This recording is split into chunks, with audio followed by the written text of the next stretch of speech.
वर्तते। उत्तिष्ठ श्रीगणनाथ त्रैलोक्यं मङ्गलं कुरु। उत्तिष्ठ देवदेवेश उत्तिष्ठ एकजानन। उत्तिष्ठ ईश्वरी पुत्र कर्तव्यं दैवमान्धिकम्। हे देवदेव करुणामय दिव्यरूपा हे लम्बलोकजनसेवित पुण्यमूर्ते हे पार्वती तनय पावन पारिजाता विघ्नेश विश्वजन पूजित सुप्रभातम्।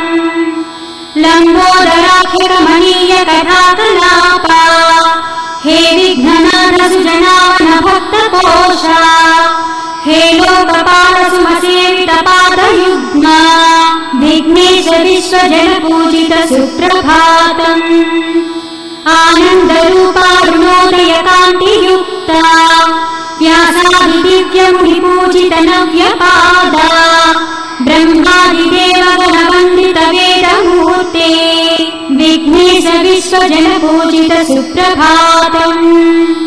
हे सुन्दरास्य गजभक्त गणेश स्वामिन् हे भक्त पूज्य गणनाथ चतुर्भुजास्य श्रीचन्दनादि सुमसेवित दिव्य देहा विघ्नेश विश्वजन पूजित सुप्रभातम्। विद्या स्वरूप विविधोज्ज्वल कार्यरूपा हे वेद बीज गणनायक गानलोला हे भक्तपाल शरणागत पारिजाता विघ्नेश विश्वजन पूजित सुप्रभातम्। हे मामहस्तघन मूषिक वाहनेशा श्रीशूर्पकर्ण निज पाप विनाश हेतो हे वक्रतुण्ड सुर पावन सूर्य तेजा विघ्नेश विश्वजन पूजित सुप्रभातम्। हे सर्वपुत्र शरणागत पोषकार्या श्रीकार रूप करुणाकर कल्पभूजा ओंकार रूप शुभवारण वेशमूर्ते विघ्नेश विश्वजन पूजित सुप्रभातम्। आराध्य देव चराचर विश्ववेद्या हे शम्भुपुत्र सुरवन्दित पादयुग्मा हे सोम सूर्य निज पावक पुण्यनेत्रा विघ्नेश विश्वजन पूजित सुप्रभातम्। हे सिद्धि बुद्धि निज मानस राजहंसा अज्ञानछेदन सनातन साधु पोषा षट्चक्रवास सुरसेवित सुन्दरास्य विघ्नेश विश्वजन पूजित सुप्रभातम्। कल्याण रूप जगदीश गणेश ईशा कैवल्य रूप रमणीय रमेश पूज्या हे भक्तवन्द्य भवनाश भुवेश पुत्रा विघ्नेश विश्वजन पूजित सुप्रभातम्।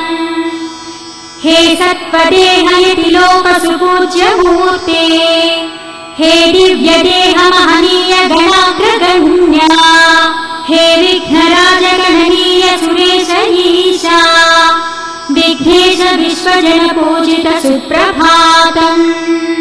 दिव्यादिदिव्य नवकोमल कल्पवृक्षा विश्वस्वरूप विभवोन्नत वेदमूर्ते हे एकदन्तै भवक्त्र सुभक्त पूज्या विघ्नेश विश्वजन पूजिता सुप्रभातम्।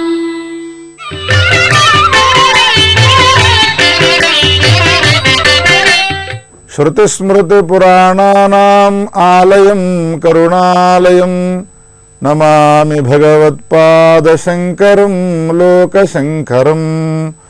भृङ्गीच्छानटनोत्कटः करिमदग्राही स्फुरन्माधवाह्लादो नादयुतो महासितवपुः पञ्चेषुणा चादृतः सत्पक्षः सुमनोवनेषु स पुनः साक्षान्मदीये मनोराजीवे भ्रमराधिपो विहरतां శ్రీశైలవాసీ విభుః.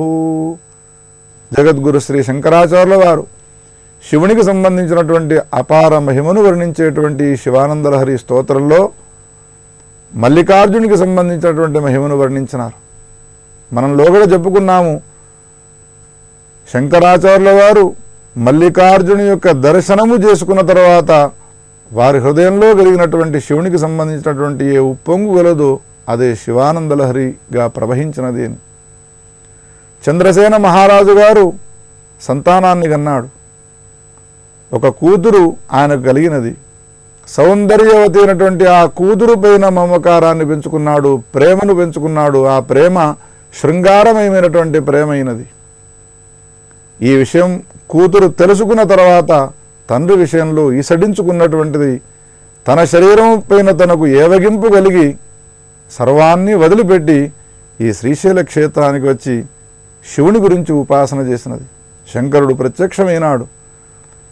స్ఫురద్రూపి అయినటువంటి ఆనందమయుడైనటువంటి శివుని యొక్క స్వరూపాన్ని చూడగానే ఆ చంద్రసేన మహారాజు గారి కూతురు మల్లెపూలతో తయారు చేసినటువంటి పూలదండను ఆయన మెడలో వేసినది. మల్లెపూలు చాలా తెల్లగా ఉంటాయి కదా, శివుడు కూడా తెల్లనివాడు కదా. ఈ మల్లెపూల యొక్క కాంతి అతనిపైన పడడం వలన ముందే తెల్లవాడైనటువంటి శంకరుడు ఇంకా ఇనుమడించినటువంటి తెలుపుతో కూడుకున్నటువంటి వాడిని చూచినది. శంకరుడు ప్రసన్నుడైనాడు. ఏం వరం కావానో కోరుకోమని అడిగితే, స్వామి నాకు ఇంకా ఈ లోకంలో ఏ కోరికలు కోరుకోవాలనేటువంటి ఉద్దేశం లేదు, నాకు మోక్షాన్ని అనుగ్రహించమంటే మోక్షాన్ని అనుగ్రహించే సమయంలో ఒక కోరికను కోరినది. మల్లెపూలతో నిన్ను నేను ఉపాసించినాను కావున నా మల్లెపూల యొక్క కాంతి నీపైన పడడం వలన నీవు తెలుపైనటువంటి శరీరమే గలవాడవి, నా ఇనుబడించిన తెలుపుతో కూడుకున్నావు కావున నిన్ను ఇక్కడ ఉండేటువంటి ప్రజలంతా కూడా మల్లికార్జున అనేటువంటి పేరుతో పిలిచేట్టుగా అనుగ్రహించవయ్యా అనేటువంటి కోరికను కోరుకున్నది. ఆనాటి నుండి మొదలుకొని శ్రీశైలంలో ఉండేటువంటి ఏ శంకరుడు ఉన్నాడో మల్లికార్జున అనేటువంటి పేరుతో పిలువబడుతున్నాడు. అక్కడ క్షేత్రంలో ఉండేటువంటి అమ్మవారి పేరును మనం చెప్పుకున్నాము, భ్రమరాంబాదేవి. సంస్కృతంలో భ్రమరము అనంటే తుమ్మిద అని అర్థము. ఎందుకు ఇవన్నీ చెప్పవలసి వచ్చినది అని అంటే, ఇప్పుడు శంకరాచార్యుల వారు ఇక్కడ ఒక చమత్కారం చేసినారు. మనస్సుకు సంబంధించినటువంటి విషయాన్ని కదా వారు పదే పదే చెప్పుతూ ఉన్నారు ప్రతి శ్లోకంలో కూడా. ఇప్పుడు ఈ శ్లోకంలో ఏమంటారు అనంటే, మనోరాజీవే భ్రమరాధిపో విహరతాం శ్రీశైలవాసీ విభు. శ్రీశైలంలో ఉండేటువంటి శంకరుడు ఎటువంటి వాడు అనంటే, ఆయన భృంగి అనేటువంటి పేరు గలవాడు. ఒకనాడు అడిగినాడు, హే ప్రభు శంకర, నీకు సంబంధించిన నాట్యాన్ని చూడాలనేటువంటి కోరికతో ఉన్నాను. ఎవరు ఏ కోరిక కోరితే ఆ కోరికను ఈడేర్చేవాడు కదా. దివ్యమైనటువంటి నాట్యాన్ని చేసినాడు. అందుకని భృంగీచ్ఛా నటనోత్కట. గజాసురుడు అనేటువంటి పేరు గల ఏ రాక్షసుడు ఉన్నాడో వాని యొక్క అహంకారాన్ని నాశనం చేసినాడు. కరిమదగ్రాహి స్ఫురన్మాధవాహ్లాద. తనకున్నటువంటి ఏ శరీరం గలదో ఆ శరీర సౌందర్యంతో నారాయణమూర్తిని సంతోషపరిచినాడు. నారాయణమూర్తియే శివుని యొక్క సౌందర్యాన్ని చూసిన తర్వాత ముగ్ధుడైనాడు అని అన్న తర్వాత ఇక లోకంలో ఇంకా ఇతరులైనటువంటి వాడు శివుని యొక్క సౌందర్యాన్ని చూసి ముగ్ధులు కాని వాళ్ళు ఎవరైనా ఉంటారా? మాధవాహ్లాదో. ఇంకా ఎట్లా ఉంటాడు శంకరుడు? నాదయుత. ఎప్పుడు చూసినా కానీ ఓంకారాన్ని జపిస్తూ ఉంటాడు. ఓంకారమునకు శివునికి భేదం అనేటువంటిదే లేదు. శివపురాణం చెప్పినది. ఓం అనేటువంటి ప్రణవనాదం వస్తూ ఉంటే ఆ ప్రణవం యొక్క నాద స్వరూపమే ఆ పరమే. నాదయుతో మహాసితవపు. ఎంత తెలుపు అనంటే ఈ అనంత బ్రహ్మాండాల్లో ఇంకా మనకు అటువంటి తెలుపు ఇంకొకటి కనిపించదు. ఒకవేళ శివుడు ఎటువంటి వాడు అని ప్రశ్నిస్తే శివుని వంటి వాడే శివుడు అని చెప్పాలి. ఆయననే ఉపమానం తప్ప ఇంక ఇతరులతో పోల్చడానికి అటువంటి తెల్లదనం ఇంకెవరిలో లేదు. మహాసితవపు పంచేషుణాచాదృత. ఏ 5 బాణాలు కలిగినటువంటి మన్మధుడున్నాడో, అహంకరించి సంహరించాలి అని అనుకున్నాడో వాడే సంహరింపబడ్డాడు. జ్ఞానోదయమైనది. నిరంతరం శివుని యొక్క ఉపాసకునిగా మారిపోయినాడు. శత్రుతాభావాన్ని తొలగించుకున్నటువంటి వాడి పంచేషుణాచాదృత. సుమనో మనోవనేషు సమే పునఃసాక్షాన్ మనోరాజీవే. ఇటువంటి లక్షణములు కలిగినటువంటి శ్రీశైలంలో ఉండేటువంటి శంకరుడైన మల్లికార్జునుడు ఉన్నాడో ఆ మల్లికార్జునుడు ఎవరి భర్త? భ్రమరాంబాదేవి అనేటువంటి పేరు గల పార్వతీదేవి యొక్క భర్త అయి ఉన్నాడు. ఏతావత ఆ భ్రమరాధిపుడు భ్రమరానికి అధిపుడై ఉన్నాడు కావున ఈయన కూడా ఒక భ్రమరమే. అందుకని భ్రమర స్వరూపుడైనటువంటి ఏ శంకరుడున్నాడో ఆ శంకరుణ్ణి నా సమీపానికి రమ్మని కోరుకుంటున్నాను. సామాన్యంగా తుమ్మెదలకు ఏం లక్షణం ఉంటుంది? రమ్మనగానే అవి రావు, వాటికి ఇష్టమైతే రావాలి. తుమ్మెదలకు ఎప్పుడు ఇష్టమవుతుంది, ఎక్కడికి వెళ్ళాలని ఇష్టపడతాయవి అనంటే కమలములు పుష్పములు ఉండి ఆ పుష్పములలో తేనె మొదలైనటువంటి వాసన గొలికేటువంటి వాటికి సంబంధించిన ఆహారం దొరికినప్పుడు మాత్రమే అవి మన సమీపానికి వస్తాయి. భ్రమరాధిపుడైనటువంటి మల్లికార్జునుడు ఉన్నాడు, ఆయన కూడా ఒకవేళ తుమ్మెదగా మనం భావించినట్టయితే ఆయన మన సమీపానికి రావాలి అంటే ఒక చక్కని ఆహారాన్ని ఇచ్చేటువంటి ఒక కమలం కావాలి. శంకరాచార్యుల వారు బాగా ఆలోచన చేసి శ్రీశైలంలో ఉన్నటువంటి మల్లికార్జునుడు అనేటువంటి భ్రమరాధిపుడు మన సమీపానికి రావాలి అంటే ఏమాత్రమూ కష్టం లేదు, తప్పకుండా మన సమీపానికి రాగలడు. ఎలా రాగలడయ్యా అని ప్రశ్న వేస్తే మనోరాజీవే, నా మనస్సును మనస్సుగా ఉంచడం లేదు ప్రభు శంకర, ఈ మనస్సును కమలముగా పద్మముగా మార్చినాను. అందుకని గన్నేరు పూలపైన ఇతరములైనటువంటి పూలపైన వాలడమున కన్నా కమలము నా హృదయం అనేటువంటి కమలంలో వాలడానికి నీవు తప్పకుండా వస్తావు. ఇప్పుడు నా మనస్సును నేను మనోరాజీవము చేసినాను, పద్మముగా మరల్చినాను. అందుకని భ్రమరాధిపుడైనటువంటి మల్లికార్జుడైన నీవు నా హృదయం అనేటువంటి ఈ కమలంలోకి వచ్చి విహరించవయ్యా, చక్కనైనటువంటి దివ్యమైనటువంటి ఆ ఆహారం నీకు దొరుకుతుంది అని ప్రార్థన చేసినాడు.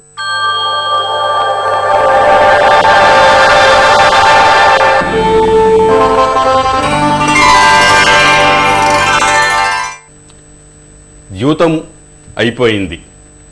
పాండవులు చాలా ఘోరంగా ఓడిపోయారు. అయితే దుర్యోధనాదులు అంతటితో వదిలిపెట్టలేదు. ద్రౌపదికి ఘోరమైన పరాభవం చేశారు. వస్త్రాపహరణం చేయటానికి ప్రయత్నం చేశారు.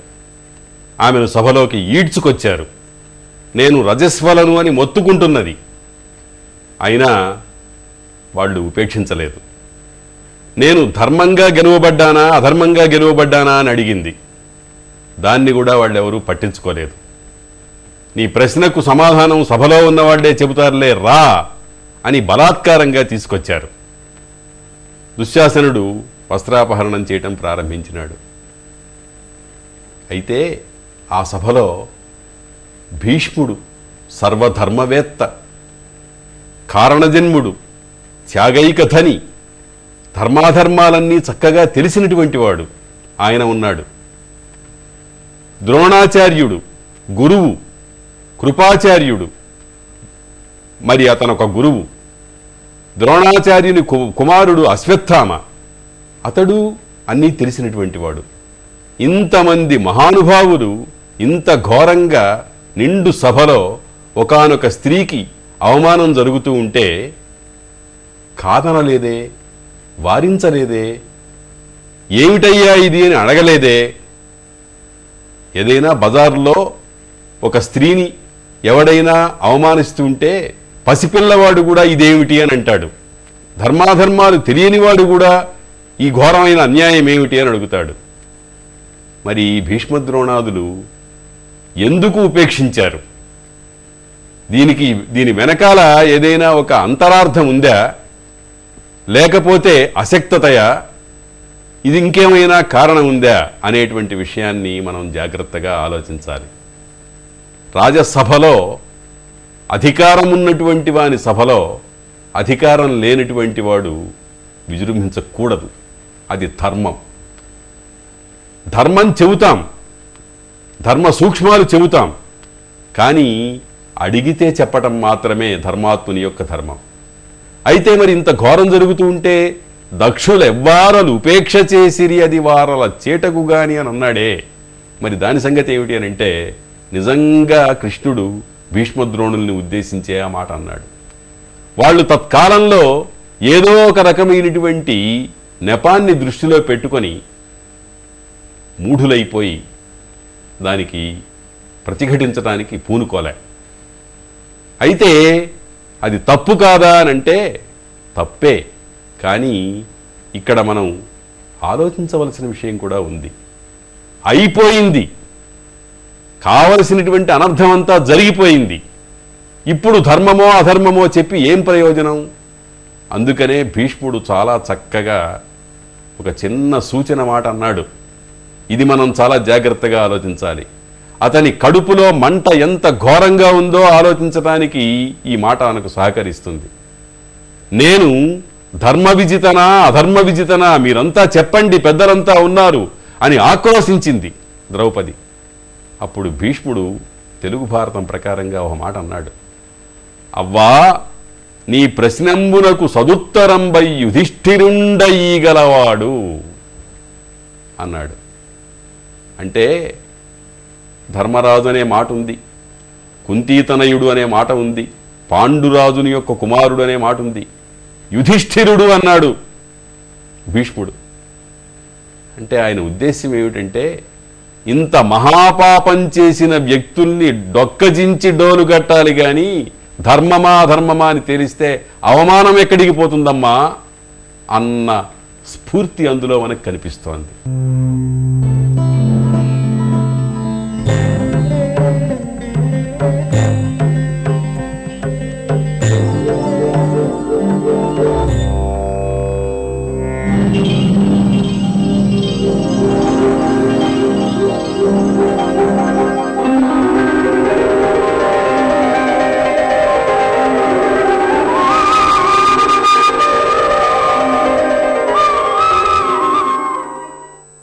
ఇవాళ మామూలుగా ఓ నాయకుడు ఓ నాయిక వెంట పెడతాడు.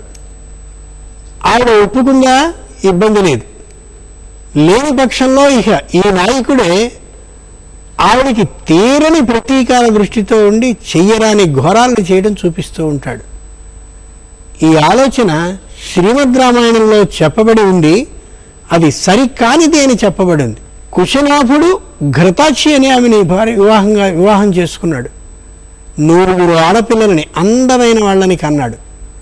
వాళ్ళందరూ తోటలో విహరిస్తూ ఉంటే వాయువు అలా వాళ్ళ మీద సన్నగా గాలిని వీచి అలా శరీర రూపంతో వచ్చి, నేను మిమ్మల్ని ప్రేమిస్తున్నాను, నన్ను వివాహం చేసుకోండి అని అడిగాడు.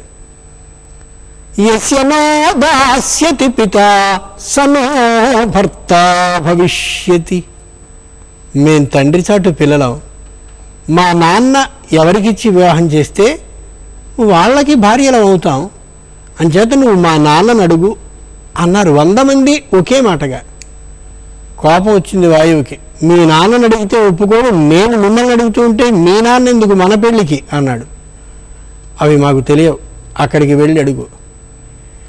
ఎప్పుడైతే వాళ్ళందరూ కాదన్నారో వాయువుకి తన శరీరంలో ఉండే పురుష తత్వం గుర్తుకొచ్చింది. వెంటనే శపించాడు. మీరు నా ప్రేమని తిరస్కరించారు కాబట్టి కుబ్జలైపోదురుగాక, మరుగుజ్జులైపోదురుగాక అని. కన్యలందరూ కుబ్జలైపోయిన ప్రదేశం ఏదో అది కన్యాకుబ్జము అయ్యింది. చరిత్ర నిలబడాలి అంటే ఆ పేర్లని ఆ పేర్లుగానే ఉంచుకోవాలి. కనోజ్గా ఆంగ్లేయుడు మార్చాడు, అప్రాచ్యుడు. దానివల్ల చరిత్ర నష్టం అవుతోంది.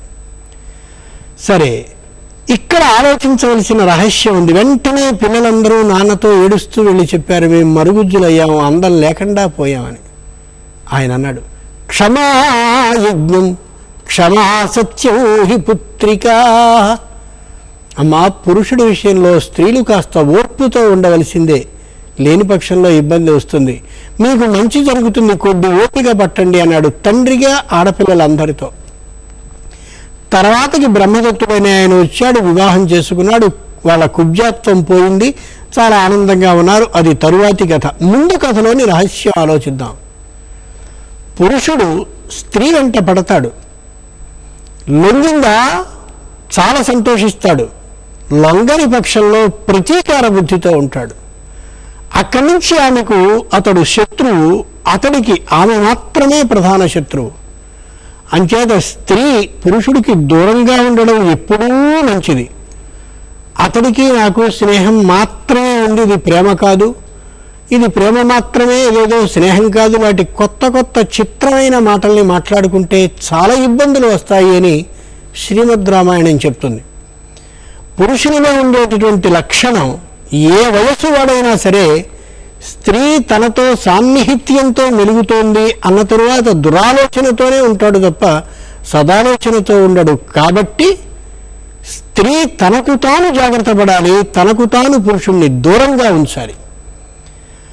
తండ్రి అయినటువంటి ఆ మహానుభావుడు కుశనాభుడు స్వయంగా పిల్లలందరినీ కూర్చోబెట్టి బోధించాడు, ఇది పద్ధతి కాదమ్మా అని.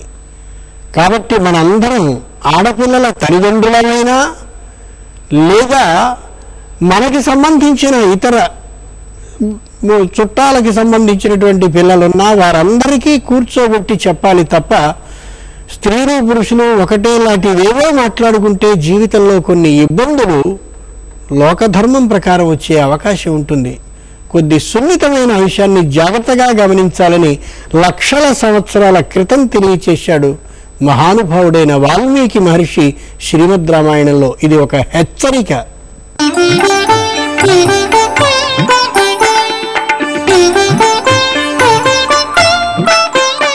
మనం ప్రతిరోజు స్నానం చేస్తూ ఉంటాం.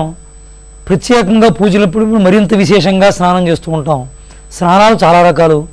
అభ్యంగన స్నానం అని చెప్పి పండుగలు వచ్చినప్పుడు చేస్తూ ఉంటాం. అంటే తైలాభ్యంగనం అని నూనె రాసుకుని నలుగు పిండి పెట్టుకుని ఆ కుంకుడికాయ పులుసుతో, సరే ఇప్పుడు షాంపూలు వచ్చాయనుకోండి, ఏమైనప్పటికీ తలారా స్నానం చేయడం అనేటువంటిది అభ్యంగన స్నానంగా చేస్తున్నాం. ఇక తర్వాతది శిరస్నానం అని, అంటే తలారా స్నానమే, అంటే తలంటూ పోసుకోకుండా నలుగు పెట్టుకోకుండా మామూలుగా తలారా స్నానం చేసేటువంటిది శిరస్నానము. ఇక ఇది ఒక్కోసారి ఏదైనా జలుబుగా ఉందండి, స్నానం చేయలేకపోతున్నాను, అయినా పూజ చేసుకోవచ్చా అని అడుగుతూ ఉంటాం. మనం సాధారణంగా మనకు వచ్చేటువంటి ఇబ్బంది ఇది ఆరోగ్య పరిస్థితిని బట్టి. అప్పుడు కంఠ స్నానం చేయొచ్చు అని చెప్పారు పెద్దలు. అంటే ఇక్కడ వరకునే స్నానం చేయడం, మొహం కడుక్కుంటూ కంఠం వరకు స్నానం చేస్తాం. ఇది ఒకటి. ఇది కూడా చేయలేనండి, మరి చన్నీళ్ళు చేస్తే నాకు జలుబు చేసేస్తుంది అని చెప్పి అనొచ్చు. అప్పుడు కాస్త వేడి నీళ్ళు ఒక చేసినా తప్పేం లేదు, వేడి నీళ్ళు స్నానం చేయొచ్చు. అది కూడా నా వల్ల కావట్లేదండి అని అంటారు ఒకరు. అప్పుడు వాళ్ళు మంత్ర స్నానం అని చెప్పి, అంటే ఆపోహిష్టామ యోభవ ఇలాంటి మంత్రాలు అవి మనకి పెద్దలు చెప్పిన ఉన్నాయి. అపవిత్ర పవిత్రవా లేదా పుండరీకాక్ష పుండరీకాక్ష పుండరీకాక్ష 3 సార్లు అనుకుంటూ నీళ్ళు చల్లుకుంటే అది పవిత్రం అయిపోయినట్లే. మనం అలా చల్లుకుంటూ చేసేటువంటిది మంత్ర స్నానం అని పేరు దీనికి. ఇంకొకటి గాయత్రి మంత్రం అలవాటు ఉన్నవాళ్ళు గాయత్రి మంత్రం 10 సార్లు చేస్తే దాన్ని గాయత్రి స్నానము అని చెప్పి అంటారు. ఇంకొంతమంది ఆగ్నేయ స్నానం అని, ఇది కూడా చేయలేనండి నా పరిస్థితి కాదు అంటారు. అప్పుడు అంటే అగ్నితో పునీతమైనటువంటిది భస్మ కనుక ఈ భస్మాన్ని రాసుకుంటే నుదుటికు అది స్నానం చేసినట్టే. కాబట్టి భస్మ స్నానం అదే ఆగ్నేయ స్నానం. ఇంకో రకం అంటే కాపిల స్నానం అని చెప్పి ఉంది. అంటే తడిగుడ్డ చుట్టుకుని బాగా పిండేసి అది ఒకసారి ఒళ్ళంతా రాసుకుంటే అది కాపిల స్నానం అని పేరు. లేదా విష్ణు పాదోదకం, అంటే తీర్థం శిరస్సు మీద చల్లుకుంటూ అదొక రకం స్నానం. విష్ణు నామ స్మరణం చేస్తే స్నానం చేసినట్టే. అందుకని చూడండి, మనం మధ్యలో ఏదైనా చిన్న చిన్న పూజ మధ్యలో లేచి అటు ఇటు వెళ్ళినా చేసినా విష్ణురు విష్ణురు విష్ణు అని 3 సార్లు విష్ణు విష్ణు అనుకోమంటారు. అని 3 సార్లు విష్ణునామ స్మరణం చేస్తే మళ్ళీ ఓసారి స్నానం చేసినట్టే అనమాట. కాబట్టి పవిత్రమైపోయినట్టే. ఉత్తమం నదీ స్నానం, అంటే ప్రవాహ వేగంలో వస్తున్నటువంటి నీటిలో ప్రవాహానికి అభిముఖంగా నిలబడి, అంటే తల ఉంచినప్పుడు స్నానం చేసినప్పుడు ఆ ప్రవాహం మన శిరస్సు మించి వెళితే కొన్ని విద్యుత్ తరంగాలు వస్తాయి ఆ ప్రవాహంలోంచి. తద్వారా మన మెదడు పరిశుభ్రంగా తయారవుతుంది, చురుగ్గా తయారవుతుంది, మంచి మనకి కాన్సన్ట్రేషన్ కుదురుతుంది దైవం దగ్గర. అందువల్ల ఆ నదికి ఎదురుగా నిలబడి ప్రవాహాభిముఖ స్నానం శ్రేష్టమైనటువంటిది. సరే, మధ్యమం తటాక స్నానం, చెరువులో స్నానం చేయడం. ఇక అంతకంటే అధమం కోప స్నానం, అంటే మెట్ల ముట్టే దిగుతూ ఉంటాం, దీర్ఘిక అంటూ ఉంటాం, దిగుడు బావులు, అందులో దిగి స్నానం చేసే అధమం. అధమాధమం భాండోదకం, అంటే కుండతో కానీ ట్యాపులతోటో బకెట్లతోటో నీళ్లు పెట్టుకుని చేసేటువంటిది అధమాధమైన స్నానం. అంటే దురదృష్టం ఏమిటంటే మనలో ఎక్కువ మంది ప్రస్తుతం మరి అదే చేయవలసి వస్తుంది. అయితే ఏది చేసినప్పటికీ మన మనస్సులో ఏదైనా గంగా స్నానం గంగా గంగా అనుకుంటూ చేస్తే 100 యోజనాల దూరం నుంచి చేసినప్పటికీ కూడా గంగా గంగేతు యో బ్రూయాత్ యోజనానాం శతైరపి ముచ్యతే సర్వపాపేభ్య విష్ణులోకం సగచ్చది. కాబట్టి గంగా గంగా అనుకుంటూ స్నానం చేస్తే 100 యోజనాల దూరం నుండి స్నానం చేసినప్పటికీ కూడా మనకు గంగా స్నాన ఫలితం మనకు దక్కుతుంది. కాబట్టి మనకు భాండోదకం చేసినా, చెరువులో చేసినా, నూతిలో చేసినా ఆ గంగా స్నాన ఫలితం మనకు దక్కేటువంటి అవకాశం ఉంది. అలాగే గంగను స్మరించుకుంటూ వెళ్ళడం ఒకటే కాదు, విష్ణువుని స్మరించుకుంటూ, శివుణ్ణి స్మరించుకుంటూ, సూర్యుడిని స్మరించుకుంటూ స్నానం చేయడం వల్ల, అలాగే నదిలో స్నానం చేసేప్పుడు, చెరువులో స్నానం చేసేప్పుడు నాభి వరకు ఉండి చేయాలట. అంతకంటే నీళ్లు పైకి వస్తే కాళ్ళు వేరిపోతాయి. నదీ తీరంలో ఉండే వాళ్ళకి అలవాటు తెలుస్తుంది. అంతకంటే కిందకు ఉంటే మనం ఒళ్ళు మొలకదు పూర్తిగాను. కాబట్టి నాభి వరకు ఉండేటువంటి మునిగి అప్పుడు స్నానం చేయడం శ్రేష్టం. ఈ ప్రకారంగా స్నానాదులు మన యథాశక్తిగా ఆరోగ్యాన్ని బట్టి చేసుకుంటూ వెళ్తే మనకి దైవానికి శరీర శుద్ధి, తద్వారా మనశుద్ధి. జయ గణేశ జయ జయ గణేశ మహాగణపతి నమో నమో. ఓం గంగణపతయే నమో నమః. శ్రీ సిద్ధి వినాయక నమో నమః. అష్ట వినాయక నమో నమః. గణపతి బాప్పా మోరయా. గంగణపతయే నమో నమః. శ్రీ సిద్ధి వినాయక నమో నమః. అష్ట వినాయక నమో నమః. గణపతి బాప్పా మోరయా. ఓం గంగణపతయే నమో నమః. శ్రీ సిద్ధి వినాయక నమో నమః. అష్ట వినాయక నమో నమః. గణపతి బాప్పా మోరయా. ఓం గంగణపతయే నమో నమః. శ్రీ సిద్ధి వినాయక నమో నమః. అష్ట వినాయక నమో నమః. గణపతి బాప్పా మోరయా.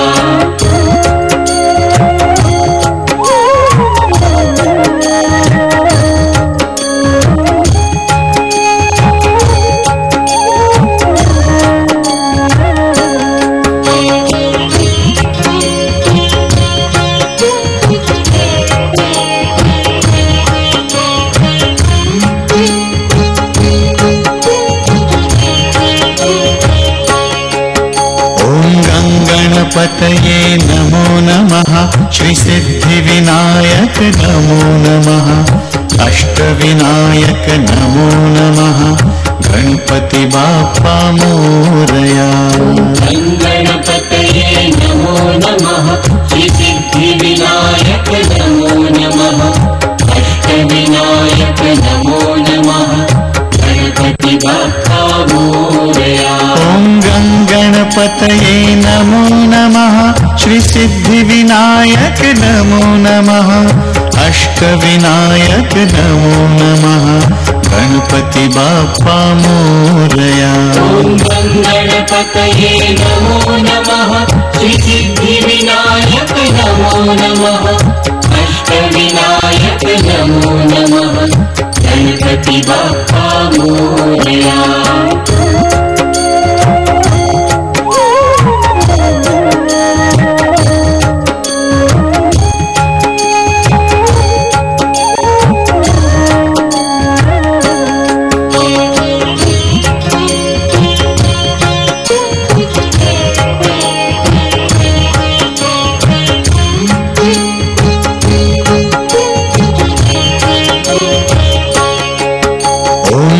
గణపతయే నమో నమః. శ్రీ సిద్ధి వినాయక నమో నమః. అష్ట వినాయక నమో నమః. గణపతి బాప్పా మోరయా. గణపతయే నమో నమః. శ్రీ సిద్ధి వినాయక నమో నమః. అష్ట వినాయక నమో నమః. గణపతి బాప్పా మోరయా. ఓం గంగణపతయే నమో నమః. శ్రీ సిద్ధి వినాయక నమో నమః.